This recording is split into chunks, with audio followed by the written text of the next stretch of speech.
McDonald's shares down sharply this morning on news of an E. coli outbreak that has caused one death and sickened dozens of people in at least 10 states. For a look at how McDonald's should navigate their way through this, we want to bring in Gautam Mukunda, who is lecturer of management practice at Yale School of Management. And Gautam, let's talk a little bit about this. Obviously, things happen. You can think of a lot of different instances where a company has to react to something that has gone on. This is drawing a lot more attention because of the size and scope of McDonald's, because it's a Dow component, and because this is going to be an issue that we need to see how quickly they can follow up and attack this. What would you suggest that they be doing right now in response? Hi, Becky. Good to be back. So it's also drawing more attention because it's McDonald's, right? It's not that McDonald's is as American as mom and apple pie. It is as American as it's possible to be, and so it's going to get more attention. The first is that there's a playbook for how to handle this that was really written by Johnson & Johnson in the 1980s during the Tylenol crisis. And it's very clear. So communicate constantly, be absolutely transparent, say what you know and say what you don't know.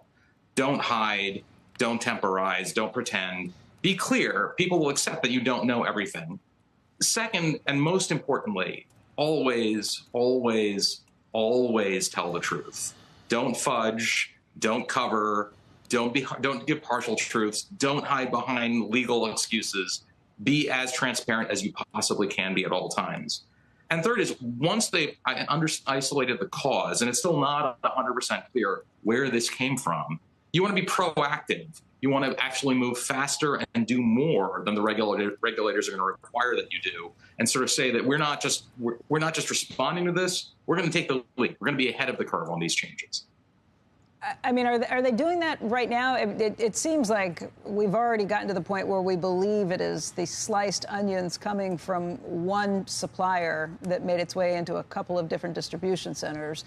If that's the case, and we can say, OK, it was a problem with one supplier, it was onions, it was not the meat, this is not a broader contamination issue, that seems like it's a best case scenario. For them, in many ways, it is a best-case scenario. And look, if we could differentiate this between, say, what happened at Chipotle 8 years ago, where it wasn't that they had one food poisoning incident. Food poisoning incidents happen. It was that they had incident after incident after incident that went in, and when the investigations found out there were actually pretty systemic failures in their food safety protocols, that ended up with them paying a $25 million settlement, though at the time the largest food poisoning settlement in American history. So far, this is not that. This is one failure point at one supplier. And that, I mean, I'm sure Chris Kempczynski is sort of breathing a sigh of relief at that news, however tragic it is, the death of one person and the hospitalization of so many others. But saying it's one supplier is not enough. The idea that McDonald's food is always safe is sort of intrinsic to who they are, right? So they do need to ask, well, what went wrong at the supplier? Was it some sort of a freak accident? Or is this an indicator that maybe our processes of checking on our supply chains and managing them need to be tightened up a fair amount? What would you suggest on the public relations front of these things? First of all, you have to take the actions. You have to make sure you know what you're talking about. You have to tell the truth. And then what? And then you have to lean in. You have to speak as much as possible. You have to not hide. You cannot hide behind your attorneys. That's just critical. I would also suggest, as much as public relations, there's also a non-market strategy they can take here.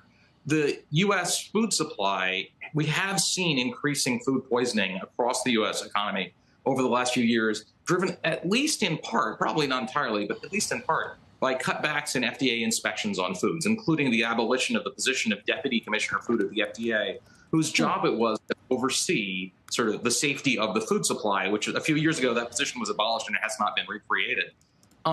McDonald's is going to...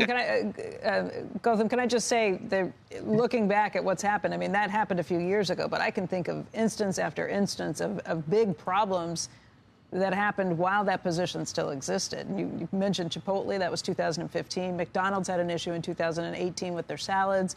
You think back to what was happening with rats in Taco Bell's at one point. I mean, I can think of a lot of instances that there were some pretty bad outbreaks before any of this happened, before that position was gotten rid of.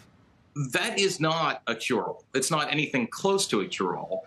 There is no such thing as a perfectly safe food supply. I mean, anyone who has ever had food poisoning would really, really wish that there is, but there isn't. I even got it at home once when I was a kid, so it happens.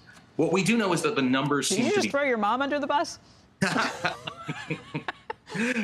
My mom was wonderful in all aspects, but even moms occasionally make mistakes. It can happen, and if it can happen to my mom, it can happen to McDonald's.